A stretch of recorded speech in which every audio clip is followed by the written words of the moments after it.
Halo semuanya, kali ini saya kedatangan dua buah power supply low budget dari brand Segotep yang didistribusikan oleh PT S-Gear Indonesia. Pertama yang mau saya mention adalah soal garansi guys. Kalau kalian membeli power supply brand Segotep ini udah nggak perlu khawatir lagi. Garansinya gampang banget, replacement one to one dan cukup panjang. Misal nih seperti yang mau saya review, ini adalah versi termurah atau terendah dari power supply Segotep, yakni AN400W. Panjang masa garansinya adalah 3 tahun guys. Sedangkan untuk yang versi di atasnya lagi, versi mid-end-nya, yakni BN550W yang ada di depan saya, ini sekarang garansinya 6 tahun. Dulu saya sudah pernah mereview yang versi 650 watt ya. Jadi BN650W, kalian bisa lihat videonya di channel kami. Di situ saya sempat mention garansinya waktu itu masih 3 tahun. Sekarang sudah upgrade jadi 6 tahun. Jadi 2 kali lipat lebih lama. Nah, nanti kita akan mereview kedua power supply ini dan saya lebih condong ke yang AN400W ya. Nanti kita akan bongkar AN400W-nya karena saya sudah pernah mereview yang seri BN. Jadi yang seri BN ini nanti akan lebih jadi pembanding aja buat yang AN400W. Selain itu harganya ini cukup menggiurkan untuk kelas power supply seperti ini. Bedanya lagi antara keduanya adalah label atau sertifikasi 80+ efisiensinya. Yang AN400W ini masih 80+ standar yang warna putih, sedangkan yang BN 80+ bronze. Nah, untuk rig test saya masih memakai seperti video-video yang lalu, video tes power supply yang lalu, saya memakai Intel Core i5 jadul Gen 4, i5 4670 yang disandingkan dengan VGA card GTX 1660 Ti. Total tarikan daya saat full load PC saya ini biasanya ada di kisaran 200-an watt. Yang cocok lah ya buat power supply seperti ini. Dan untuk alat pembacanya kita di sini memakai multitester dari brand Zotac TRMS. Ini untuk mengecek output voltase 12 volt dan kestabilannya, plus juga ini adalah power meter merek JPN untuk melihat tarikan daya dan membandingkan efisiensi antar power supply. Oke, jadi mungkin gitu aja. Sekarang langsung kita unboxing dan kita bongkar AN400W ini ya.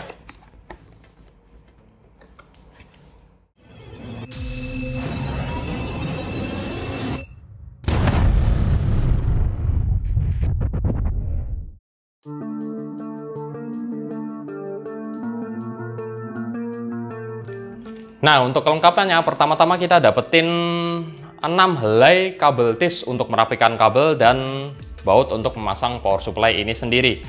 Dan juga jelas ya ada kabel power buat nyolokin ke stop kontak yang cukup tebal.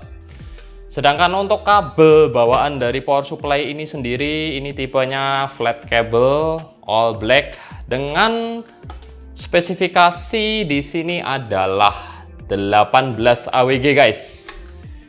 Untuk konektornya semua standar, kita dapetin cukup banyak ya. Ada 8 pin, 6+2 PCI Express power. Untuk sebuah power supply 400 watt ini kayaknya terlalu overkill ya.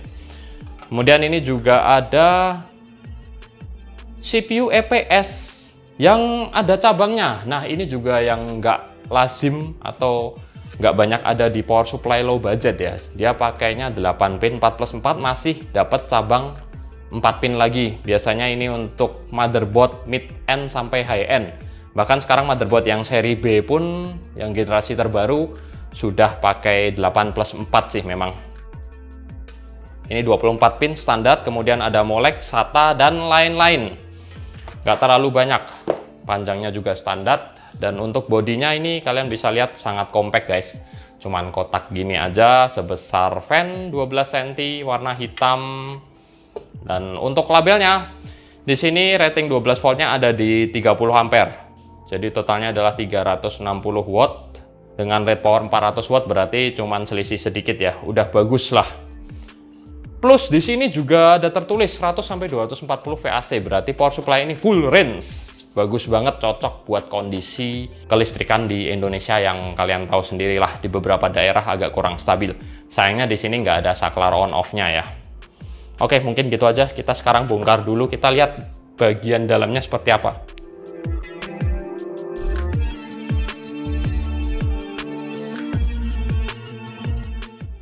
Oke, bagian dalamnya seperti ini, dan ini fan-nya nggak bisa dicopot ya, karena di kabel tis dengan kabel output.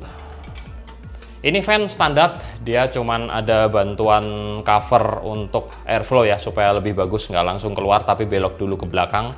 Kemudian untuk bagian komponennya, begitu masuk dari AC input, dia langsung disambut oleh berbagai komponen. Wah, ini sekilas saya melihat udah bagus banget guys. Jadi soal filter terdepan dari power supply ini sangat lengkap komponennya. Kalian bisa lihat ada double EMI filter di depan, kemudian dia juga pakai sekring yang model baru, dan bahkan dari input AC masuk ke sini pun dia pakai konektor nih. Biasanya cuma di solder gitu aja, tapi ini udah bagus banget lah. Kemudian masuk ke area sini ada bridge rectifier yang tanpa heatsink, tapi itu standar, nggak ada masalah. Plus ada kapasitor juga, penyetabil arus lagi, dan ada induktor toroid yang cukup besar. Sebelum akhirnya masuk ke kapasitor utama. Kapasitor utamanya ini mereknya Changx, udah bawaan Segotep ya, kebanyakan pakai Changx. Ini adalah kapasitor yang mid high yang bagus juga. Dan di sini kalian bisa lihat rangkaian APFC-nya, bahkan dia ada trafo kecil sendiri ya untuk mensuplai daya di area primer power supply ini. Seperti ada transistor power yang utama yang nempel di heatsink ini. Heatsinknya sih nggak terlalu lebar dan nggak terlalu tebal, tapi udah cukup lah untuk kapasitas 400 watt. Bahkan saya lihat ini trafonya mini sekali guys. Trafo utamanya warna hitam ini cukup kecil ukurannya. Kemudian ini adalah trafo sekunder yang dipakai untuk mensuplai arus listrik di komponen internal power supply ini sendiri. Keluar dari trafo ini tentu saja sudah menjadi DC low voltage. Terus diterima oleh transistor atau dioda ini, penyarah arus lagi yang ada heatsink kedua. Kemudian diterima lagi oleh induktor toroid, ada dua ya. Power supply ini masih group regulated, jadi ya induktor toroidnya ada dua. Plus di sini juga ada beberapa kapasitor sekunder guys. Ini mereknya saya kurang jelas ya apa ya, nanti akan saya coba zoom di kamera supaya kalian bisa lihat. Ada beberapa merek sih, ada dua kayaknya. Kemudian untuk kabel output yang ke komponen kalian ini ada semacam soketnya juga, jadi nggak langsung disolder di PCB-nya. Nice, dilengkapi heatsink juga nih guys untuk yang disolder langsung ke PCB-nya. Jadi secara build quality power supply AN400W ini cukup bagus ya. Kalian bisa lihat dan nilai sendirilah. Dan buat kalian yang lebih ngerti soal komponen elektronika bisa tulis di kolom komentar nantinya. Saya juga akan menampilkan perbandingan antara yang AN400W dengan BN550W, yang saya rasa sih nggak bakalan beda jauh dengan yang versi 650W, karena cuman beda kapasitas atau ratingnya saja. Oke, sekarang langsung aja kita tes kedua power supply ini ya.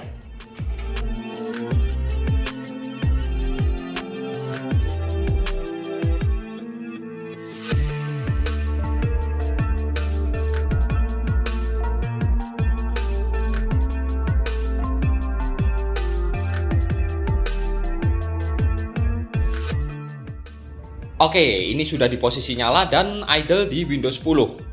Di sini kalian bisa lihat output 12 volt dari multitester dan tarikan daya listrik dari power meter di stop kontak. Langsung aja ya kita bandingkan bacaan antara kedua power supply ini. Di sini tarikan daya listrik antara Segotep AN400W dengan BN550W terlihat sama-sama saja di kisaran 32,5an watt. Bahkan untuk output 12 voltnya ini terbaca sama persis, yakni 12,11 volt. Ini kondisi yang sangat normal dan oke untuk sebuah power supply entry level. Sekarang kita akan tes full load dengan cara menjalankan dua aplikasi benchmark sekaligus bersamaan untuk membebani CPU dan GPU. Di sini saya pakai Cinebench R23 dan Unigine Heaven Benchmark.